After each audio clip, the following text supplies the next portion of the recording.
Okay, this is being recorded, you guys. One thing I mentioned at the beginning of every single webinar before I even get started on anything else is watch this video again if you're wanting to get into options trading. The first time through, you might have some questions because of the nature of options, right? And the second time through, after all those questions have been answered, this information will sink in and you'll actually start to understand it. If you wait a month down the road, you're going to learn it all over again. This way, if you watch it relatively soon afterwards, it will sink into your long-term memory. Hopefully you're not too daft. I'm just kidding. You will remember it. It's pretty simple. All right, let me get a couple of things out of the way here. My name is Eric Wilkinson. Some of you may recognize me as the Wolfman from CNBC, Fox Business, or even the Wall Street Journal. I've commented on everything from economic to geopolitical and market analysis. Started trading in college with some money I had earned in high school. Was trying to get a psychology degree when I started trading and decided, hey, you know what? Psychology is not really what I want to do. I want to trade for the rest of my life. So I switched it over to finance. And after graduating with a finance degree, I moved to Chicago. And in that time, I've traded everything from stocks, financial futures, commodity futures, currencies, and options on all these products in just about all market conditions. Got to get this out of the way too. Any opinions, news, research, and analysis or other information contained in this webinar is considered to be general commentary, should not constitute investment advice. And please remember that past performance of any trading system or methodology is not necessarily indicative of future results.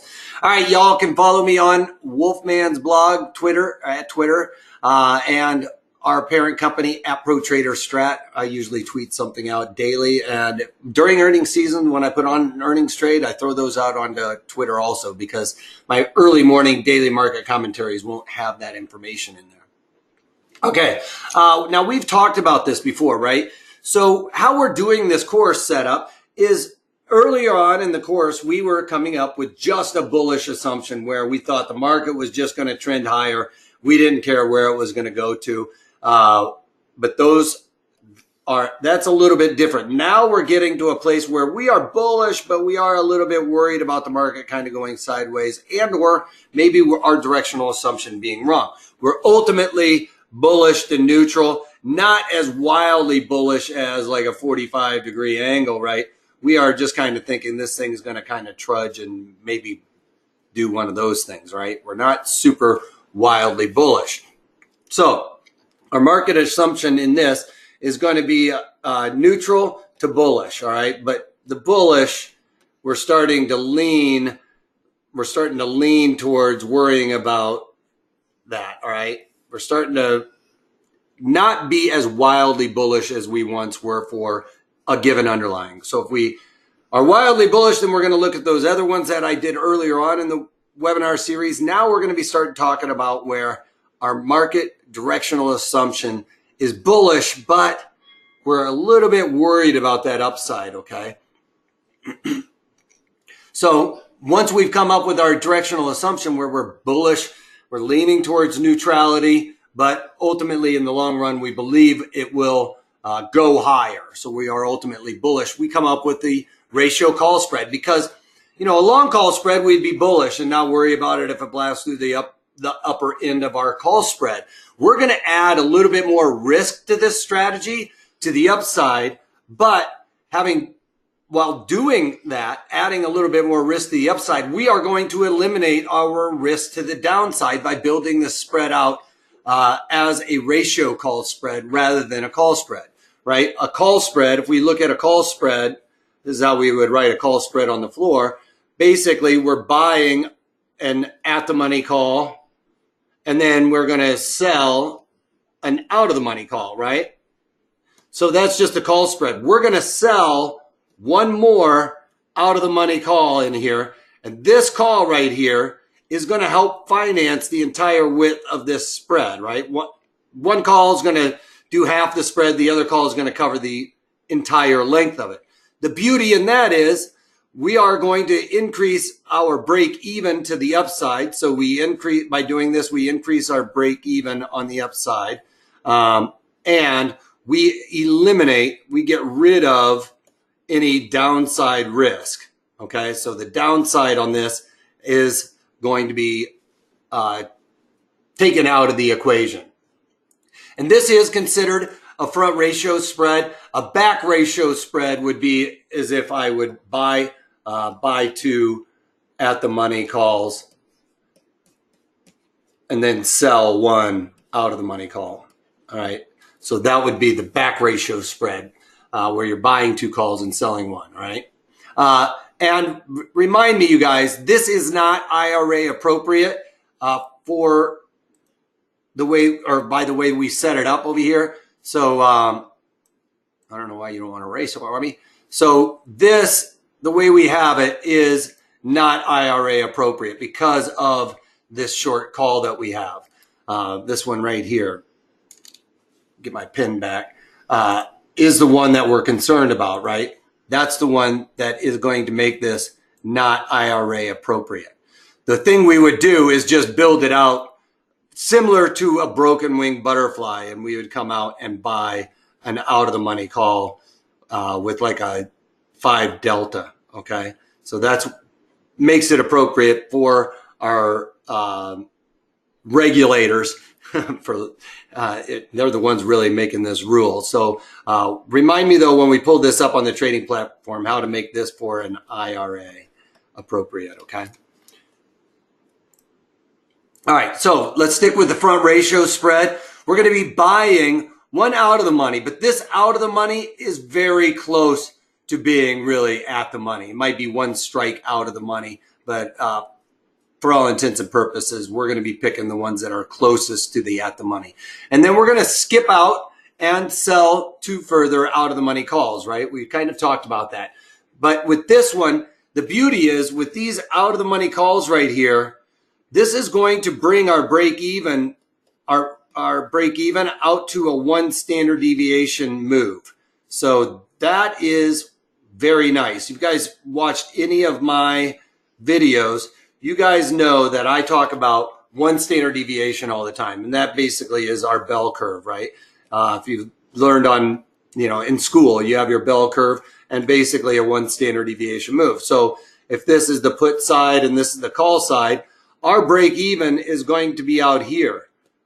And that's going to be around a 16 delta is where our break even is. That means all of this 84% probability of us not losing or not reaching our break even. Remember, our break even's where, we haven't lost any money up until. So there would have to be an outside move against us in order for our break even to be touched, which is a very low probability. Like I said, it's only a 16% probability of that happening. So we are setting this up where we have a really high probability of success in that it's very close to about an 84% probability of success.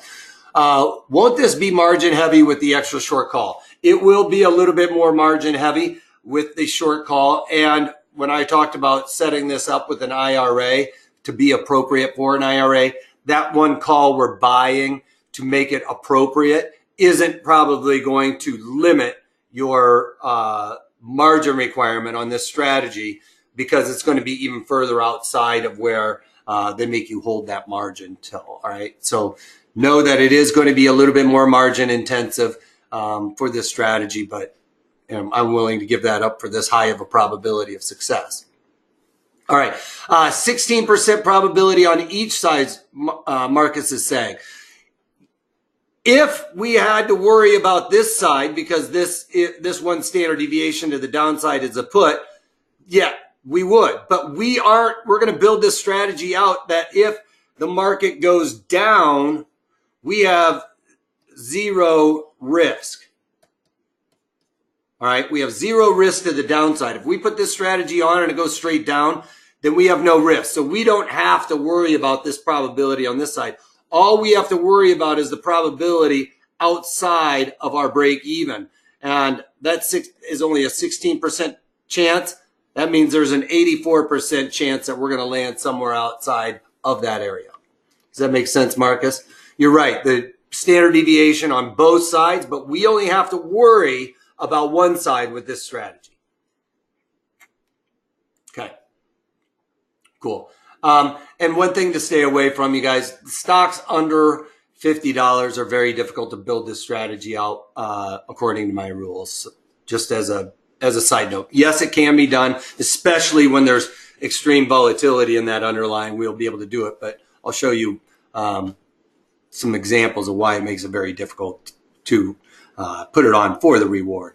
Anyway, all right, picking the right underlying. This is the first step. Anytime we've come up with a strategy, obviously, we've looked at, we're looking at X, Y, Z already, right? We already discerned that. And we have a bullish to market neutral assumption. We think it might kind of do that because maybe there's the 50 Fibonacci right here. 50 Fibonacci is right there. So once we get close to that, it's going to start slowing down. For me, I have the market profile on the side, and I could say, I think the market's going to kind of come up to this area and settle down. So that would be my assumption for X, Y, Z. So that's the kind of market assumption we've come up with. We're bullish to neutral. Yes, I think it could continue a little bit, but I think it's going to settle down in and around this high area.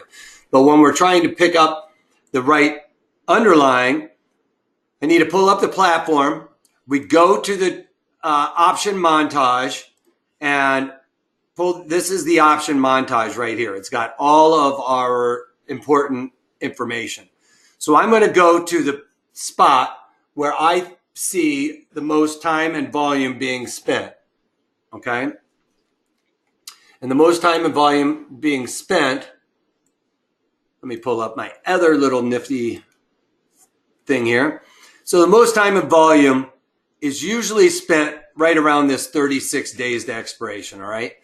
I'm going to assume there's no earnings in any of these trades that we're pulling up for examples, okay? We don't want to enter this strategy around earnings. I have specific setups and specific rules around earnings that if you want to trade earnings, use those strategies and those rules, okay? This one is in a clean month where we aren't going to have to worry about it. Clean month meaning there's no binary event, being an FOMC for treasuries or an earnings for stocks, okay? So we want to go to look at the 36 days or closest to that area, days to expiration for this rule, and picking the right underlying to find out if Lulu is a good stock to trade options with. We take the underlying and any stock over $100, we move the decimal place 3 ticks to the left, 1, 2, 3, and that would be 17.5 cents, right? So we're looking at 17, 18 cents from the bid to the ask in Lulu. And during open market operations, not after the close like it is right now when all of our orders get canceled, but during open market operations, that's when we're looking at this, okay? And Lululemon usually will fit that rule. Between the bid and the ask, we only have 17 cents wide. You can see they're closer to 20, 25 cents wide right now. But during open market operations, it does fit this rule, 17 cents wide. Any stock that is under $100, let's take a look at Southwest Airlines. Any stock that is less than, if it's less than $100 stock, all right, then we need this bid offer in the option montage to be less than 10 cents wide, okay? You can see 10 cents wide there, 5 cents wide, 5 cents wide, 5 cents wide, 10 cents wide. Okay, so that would mean Southwest Airlines is good to trade. Okay, so make sure when you're looking at these underlyings, that's one of the first things you're looking. Okay, well, I've got, you came up with the bullish assumption in, say, Southwest Airlines. You were like, okay, I'm bullish to neutral. Well, I think it's going to break out of this area above this Fibonacci and maybe come up and test this area. That's where I'm looking for. Okay, if that was what your bullish assumption was, and love, you're just saying to yourself, love, whoops. We got love in there. We're bullish to market neutral because I think it's going to trade up to a certain level and sell off. Okay, I don't want to go out there and just buy this stock. I want to kind of trade some option strategies around it because I'm not too convinced that this market is going to continue up. I'm a little bit worried that this market is going to roll over and come back down here or maybe even further, right? So I wouldn't want to buy the stock. That's why you're coming up with this assumption. I don't want to buy it. I'm bullish to neutral, but I am concerned about my downside risk. So next, can I trade options around it? I go over to the option montage. If it fits that rule, less than $100, 10 cents wide, over $100, move it decimal 3 ticks to the left, okay? So that makes it, can only see your PowerPoint slides. The chart is not showing. Are you guys not seeing the chart? Are you guys seeing my platform right now? Can you guys see this platform right here? No. Are you guys seeing, are you guys just seeing the one PowerPoint over here, or are you seeing a bunch of them down here? Do you see a bunch of these down here at the bottom? Both. All right, give me a second. Let me make sure I've got the right screen on. Oh, it's on the wrong screen, you guys. Sorry. You know, it's flipping when I set this up to start. Okay, so are you guys seeing this over here now? All right. This is the one I want you guys to see over here. All right, thank you. Can't see Lulu options. All right, so let's just start over here then with this. Picking the right underlying. All right, Lulu, picking the right underlying. What we want to do with this is with the option montage. This is the one we're looking at. This is the option montage. It's got all of the different months and everything else. We pull up the option montage with closest to 36 days, 35 days to expiration, okay? That's the sweet spot.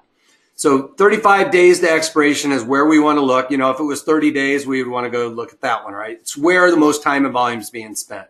This monthly is not where the most time and volume is being spent, right? Everybody is rolled out to here. So this is where all the eyeballs are, okay? That's where we want to go, where the eyeballs are. I'll give you some googly eyes, right? We want all the eyeballs over here. All right. So on a stock over $100, we take the decimal and move it 3 ticks to the left, and we get 17 cents. That means during open market operations, we need to make sure that the bid to the offer here is less or 17 cents or less for that to fit that rule, okay? You know, if it was 20 cents wide, then you would just look at it like it's a, you know, I talk about having, you know, red lights, green lights, and, you know, you got your red light, you got your yellow light, and you got your green light. All right. If it was just slightly over that, then just know that we're looking at kind of a yellow light if it was a little bit wider. But this is during open market operations where we're going to check this rule. And Lulu will usually fit that rule of being 17 cents to the bid offer. And that's the ones that are just out of the money. We're not necessarily looking at the ones that are in the money. It's the ones that are out here, just out of the money. That's where we're going to see the most volume. And that's where we want to get involved. We want to get involved where people are making tight markets. Okay. And then let me try and switch my screen here. Not going to let me. No, it's kind of acting funny on me. Change. There we go.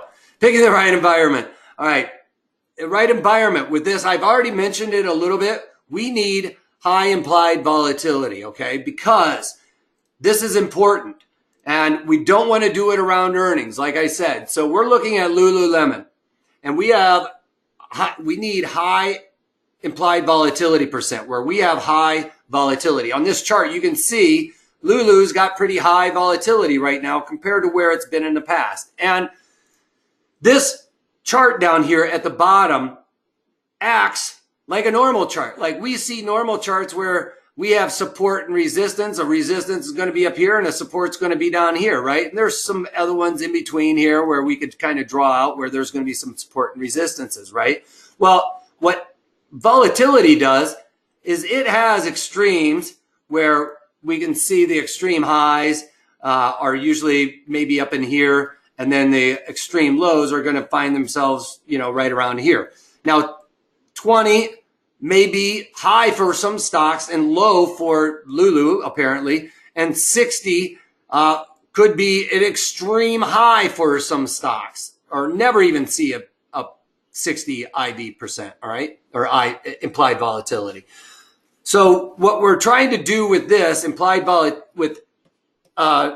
volatility percent is figure out where this is right now in relation to where it's been in the past. So what we can do is just look at Lulu and say the high is somewhere around 66, let's say. 46 is where it is now, and the low is somewhere around 20. So what we do is we said that the high is somewhere around 66. It's currently around 46, and the low is somewhere around 20. Well, we need to figure out where this is in relation to the whole thing, right? So we have a fraction, and we take the current IV minus the low IV and take that sum and divide it by the high IV, minus the low IV, all right? And then we come up with a sum. So in this fraction, we go 46 minus 20 and divide that sum by 66 minus 20, right? So we've got 26 divided by 46, and that's probably somewhere in the 55 percentile, I'm guessing.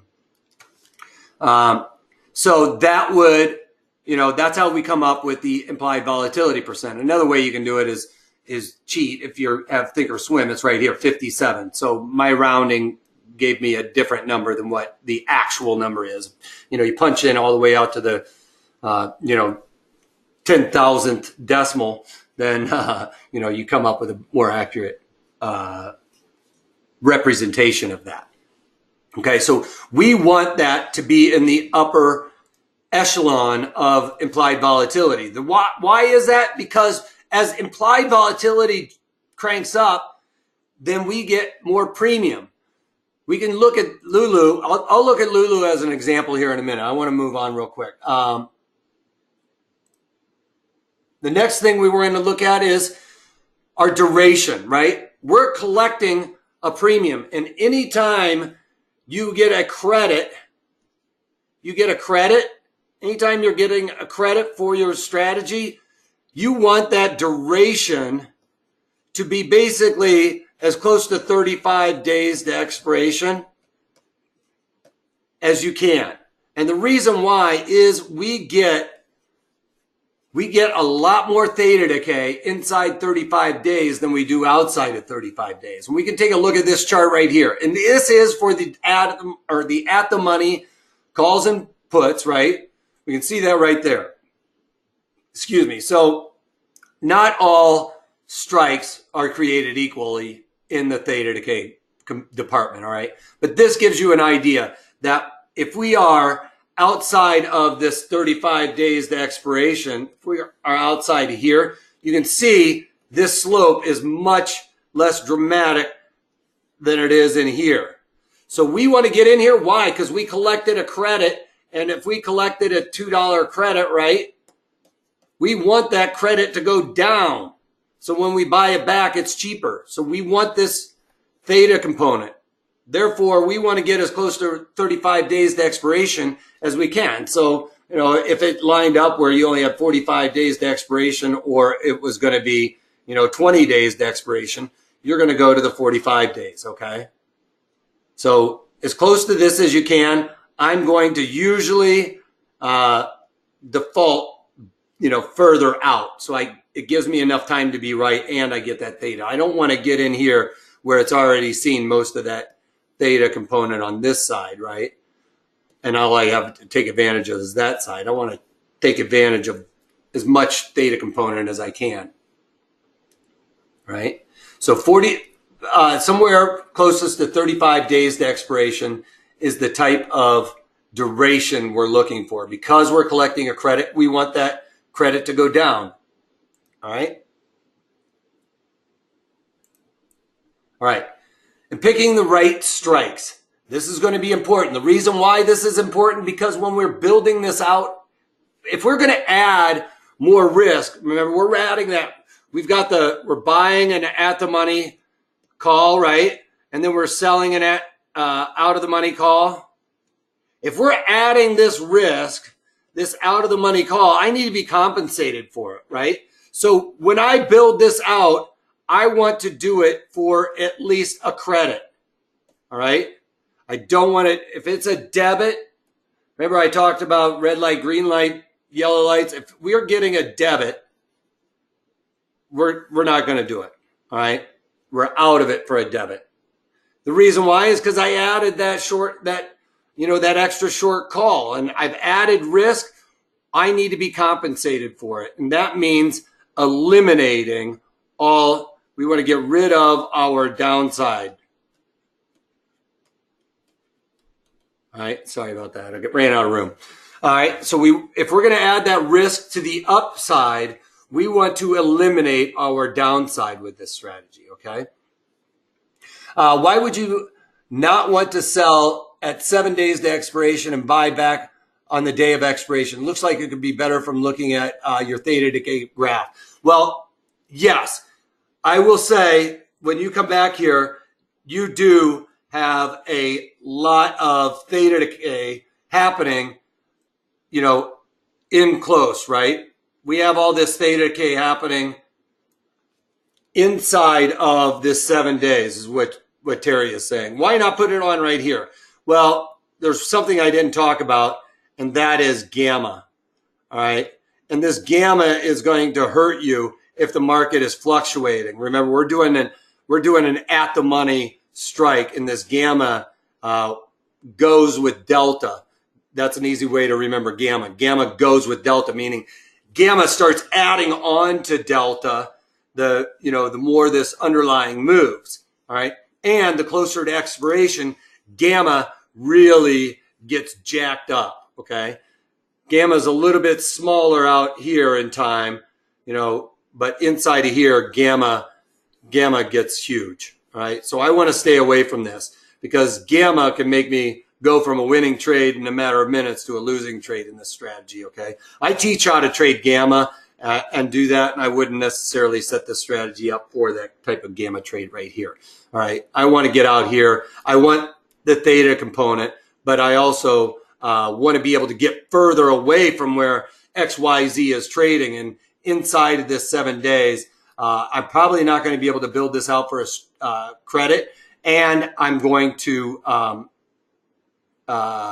was I going to, I lost my train of thought. We're not going to be able to do it for a credit. That's almost for sure. Did that answer your question there, Terry?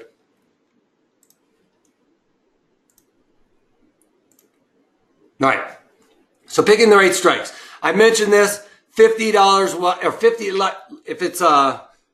If we're going to be doing this with a stock less than $50, all right, we need to have our spread, or they're only going to be about 50 cents wide.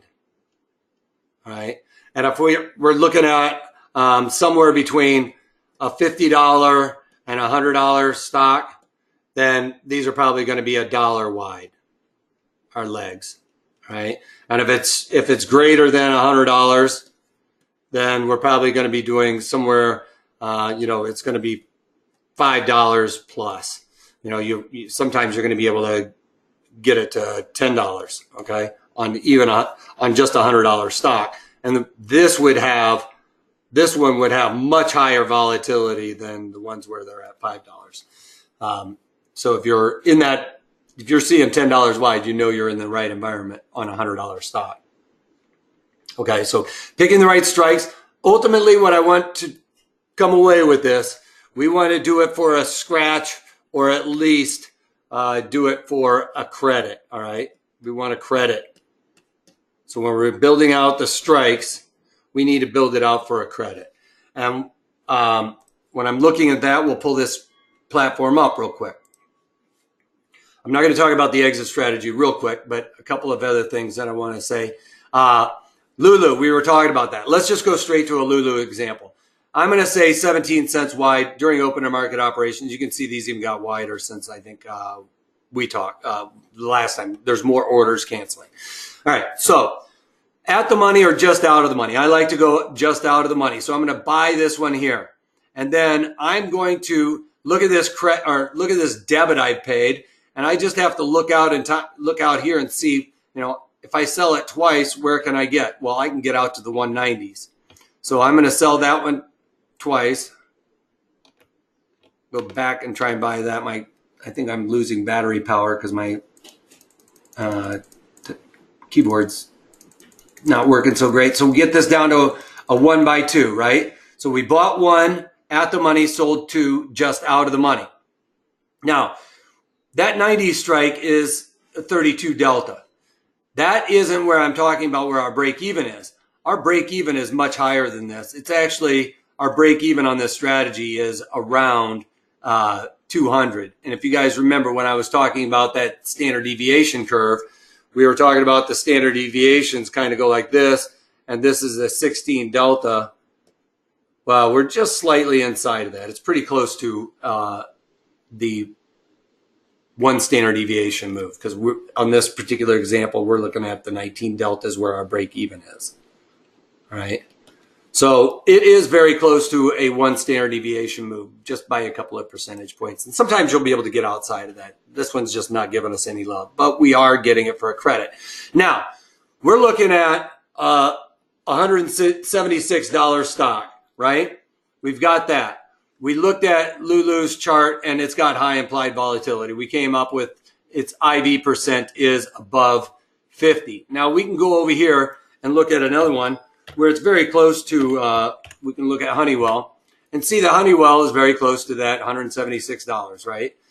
Close enough for government work. But we go over to the charts and we can see Lulu's high implied volatility percent versus this implied volatility.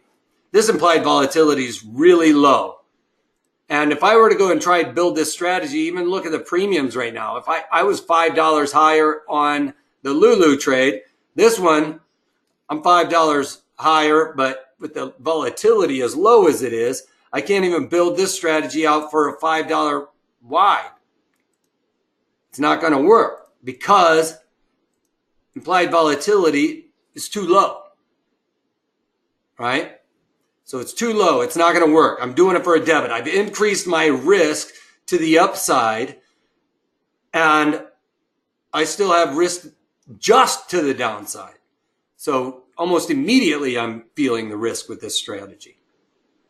That's why you need the high implied volatility. You can see that implied volatility percent is 9 here, and implied volatility percent for Lulu was somewhere up in, is this Lulu without even being able to see it on my screen? So Lulu has higher implied volatility. Therefore, we're able to do this strategy a little bit easier. Okay. So that is how we're picking our strikes. Make sure you do it for a credit. And we're just going slightly outside of it so that we can get to that 1 standard deviation move. Yes, this is a bad fuzzy example, but easier thing to do is add up the 9.2, the 4, the 1.7, and the 0.5, and basically you're going to come up with as close to, you're going to come up with very close to 16%.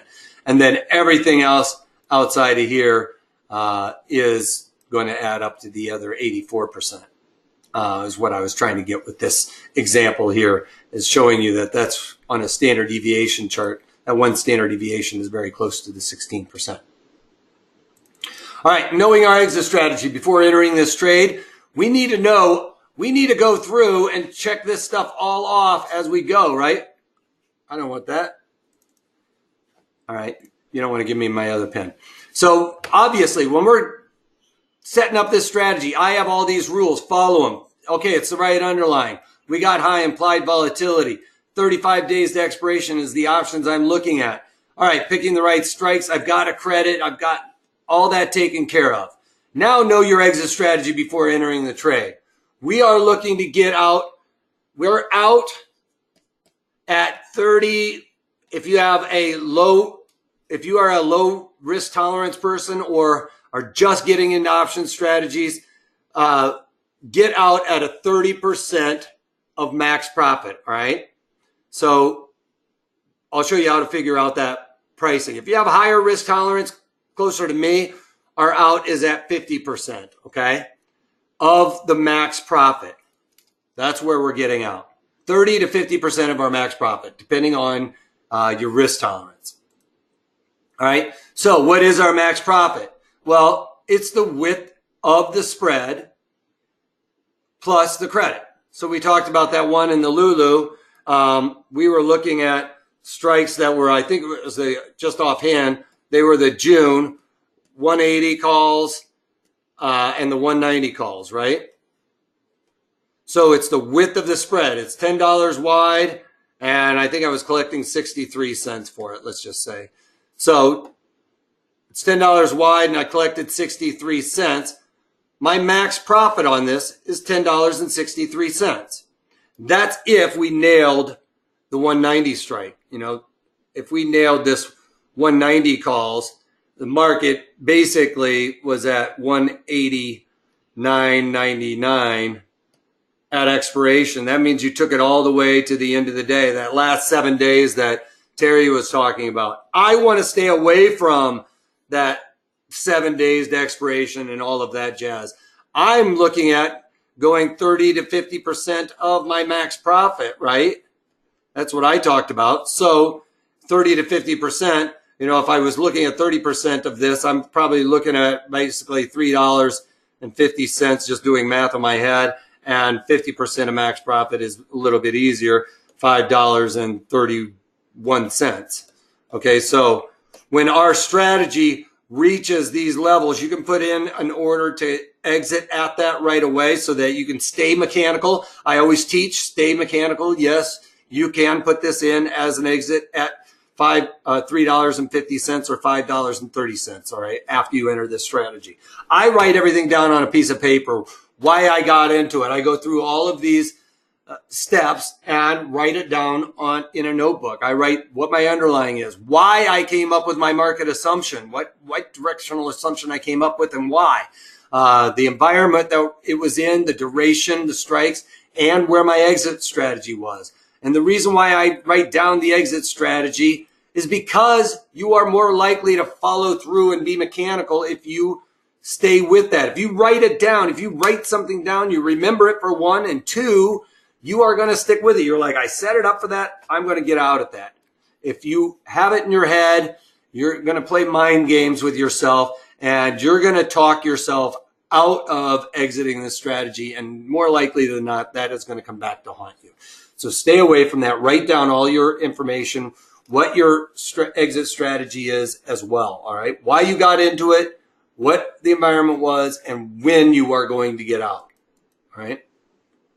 All right. Our max loss, because we're adding in that extra call, one could say it's infinite, right? This stock could go, you know, to infinity. That's our risk, infinity. All right. We are going to take that risk. You know, part of knowing your exit strategy is knowing where you're going to get out on a loss as well. All right. So whether you're picking Fibonacci's or market profile or a support and resistance you come up with, if it breaks that, you know, get out for that. And that's part of writing all of that stuff down. You know, what's my exit strategy? Well, I'm getting out at 30 or 50% of my max profit, or on a loss. If it goes to this point, I'm pulling the ripcord. All right. Don't be afraid to write that stuff down and stick with it, right? You know, because you came up with your market assumption just kind of like I did with Lulu here. When I said, you know, I think Lulu's going to, I might say that Lulu's going to trade higher and then, you know, settle down right around here. You know, I think it's going to struggle up here. Well, I could throw up maybe Fibonacci extension or something else and say, all right, if it breaks that level to the upside, I'm out. Remember, to the downside, we aren't worried. We don't care about this downside because we've collected a credit. We have no risk down there. So we aren't going to worry about the downside at all. We only have to worry about our exit on our worst case scenario to that upside. All right. And then our break even, you see me do this a couple of times. It's the basically short strike plus the width of the spread and our max profit, right? So not our max profit. It's the short strike plus our max profit. It's not both. It's basically the width of the spread plus the credit received. Sorry, it's not our max profit. It could be the short strike plus our max profit. We could look at it that way. But it's not both. All right. So in our example, we were looking at the 180, 190 for 63 cents, right? Well, it's the width of the spreads, $10 wide, plus the 63 cents. All right. So my break even is $10 plus 190. We're looking at 263 cents. That's my break even. So let's take a look at the Lulu real quick. We can just take a look at the platform. So Lulu again. So we looked at that. We set our break even as 200. Look at that. So we talked about it. The 19 delta is very close to that one standard deviation move. Again, somebody else was looking at Cisco. If you guys have examples, throw them out. I know I'm running a little long in the tooth here, but Cisco. All right, Mike, do you guys hear me hitting all of, gosh, got a pound on this thing. All right, Cisco, it's got pretty low implied volatility percent, so I think I'm going to stay away from it. It did just have earnings, but it already got that volatility crush. And I'm just not able to I'm not able to build this strategy out because of the low implied volatility there. So Cisco won't work. We could look at GDX. You know, I said ETFs above 30. This one's above 50, so it still works. So let's take a look at the gold chart here, GDXJ, which is the junior gold miners. We can throw up a Fibonacci, maybe. And I'm not making it exact. I'm just getting clean, just getting it done.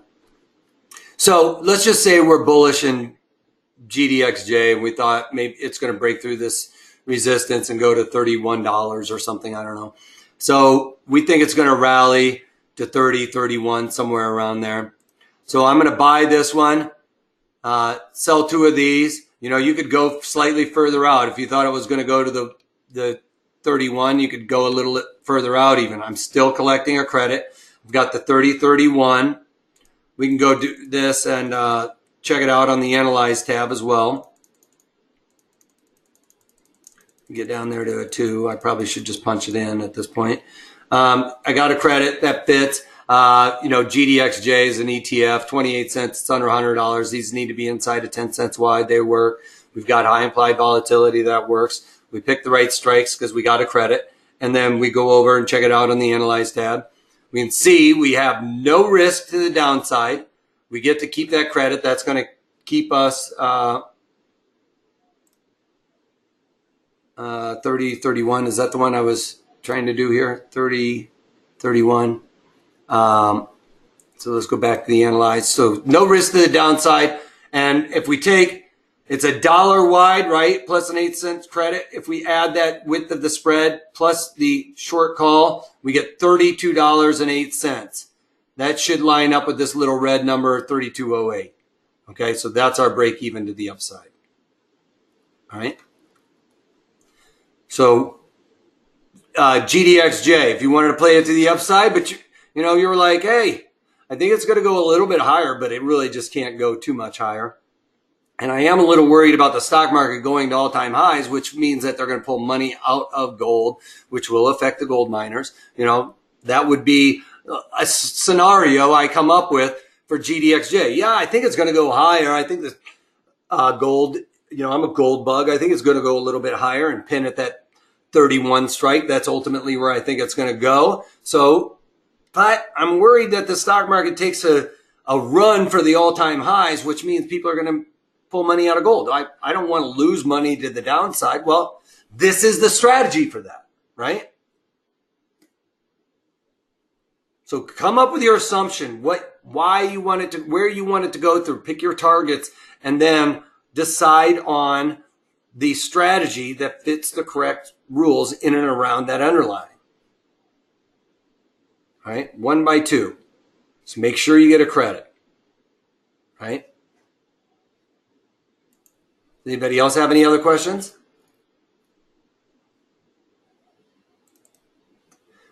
All right, cool. Well, this is our thing. I mentioned we're doing earnings with options, right? So we're in earnings season right now, and I'm tweeting out all my earnings trades. I'm not going to give strike locations on the earnings trades because everybody out in Twitterverse will just jump on our trades early, right? You guys will know the strike location based on my rules for these for this webinar. For $36, you know, you put on one earnings trade, you could win with that. So great deal. There's, you know, several hours of material for earnings. You know, I go into the iron condor, the straddle, the strangle, calls, all of that stuff. The most appropriate strategy for earnings for your directional assumption. We normally give it out for $9.97, but if you guys have enjoyed it, you know, I want to give it away. If you've enjoyed the way I teach, I want to give it away to you for $36. All right. So for, you know, bearing with me through this webinar, $36 to do earnings trades. It's a great deal and you should take advantage of it for sure, especially if you like the way I teach. I'm trying to teach you guys simple ways. I'm trying to demystify this whole option stuff where people are like, oh, the Greeks, I don't even know what you're talking about. You know, and then you just get white-faced or blank-faced and, you know, nothing else is comprehending because they're just, all they think about is theta. I don't know what that means.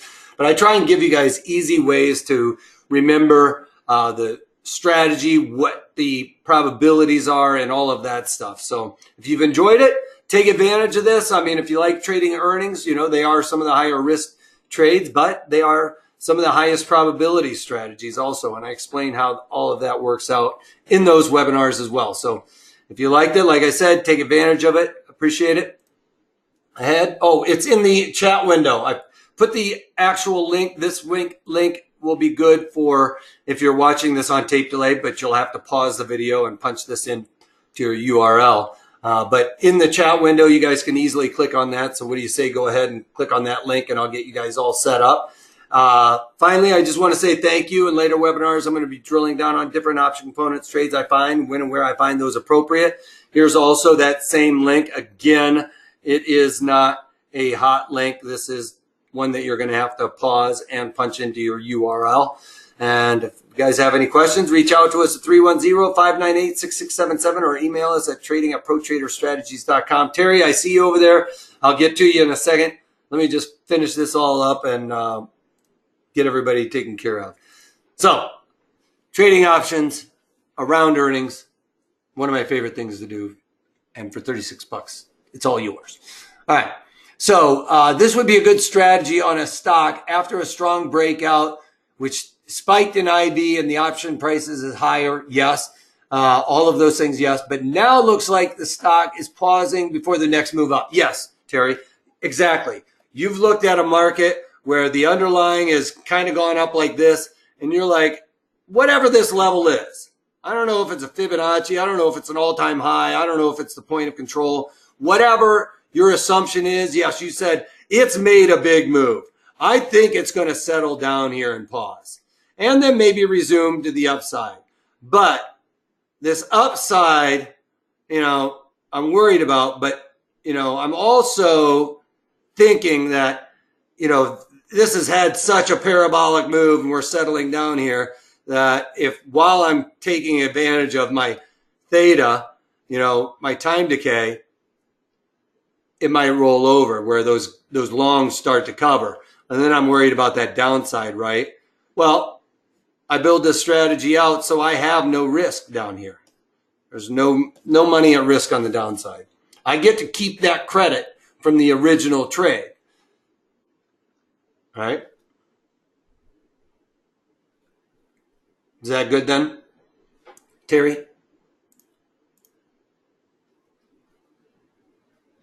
Cool. So yeah, just like that, you know, as easy as you coming up with your assumption and building a strategy in and around it. for me, with that GDX, you know, I'm bearish in GDX. So this strategy wouldn't fit my assumption right now. But, you know, that's what's great about the markets, right? My bearish assumption is your bullish assumption, and that's what makes the markets what they are. Free market price discovery. All right, so take advantage of that link in the chat window, or pause it. Take advantage of this if you've enjoyed it. Try to make it easy ways to learn and trade options every day, even like for savvy traders. I taught a savvy trader what contango and backwardation means and how to easily remember those. The guy's been in the markets for over 20 years and can never keep straight contango and backwardation. So all of those things will be taught to you in all of these webinars for $36. All right, take care, guys. Have a great weekend if I don't see you tomorrow. Bye now. Appreciate it, Andrew. Thank you. If you can't take that, take it easy. Threw JQ completely off.